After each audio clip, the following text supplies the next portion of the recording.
The next divine name is Al-Ba'ath, which means the raiser of the dead. Allah, the Exalted, will resurrect people on the Day of Judgment for their final reckoning. He also gives life to the spiritually dead hearts through guidance.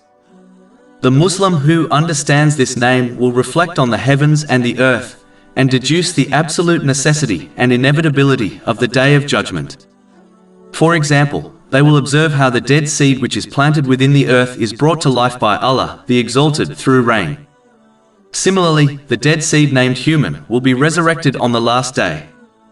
They will observe how everything within the universe was created with perfect balance, such as the distance of the sun from the earth, the water cycle, the density of the seas and oceans, the density of the earth, and deduce from this that the one major imbalanced thing, the actions of people, will not be left as it is.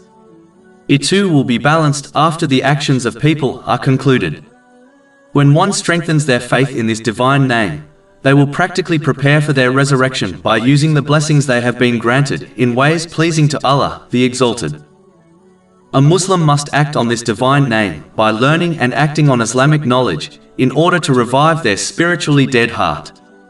They will resurrect their spiritual dead body through the sincere remembrance and obedience of Allah, the Exalted, as the difference between the living and the dead is remembering Allah, the Exalted. This is confirmed in a narration found in Sahih Bukhari, number 6407.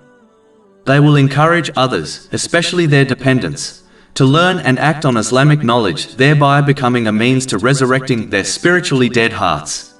Over 400 free ebooks, audiobooks, infographics, podcasts and blogs available on our website, www.shaykhpod.com.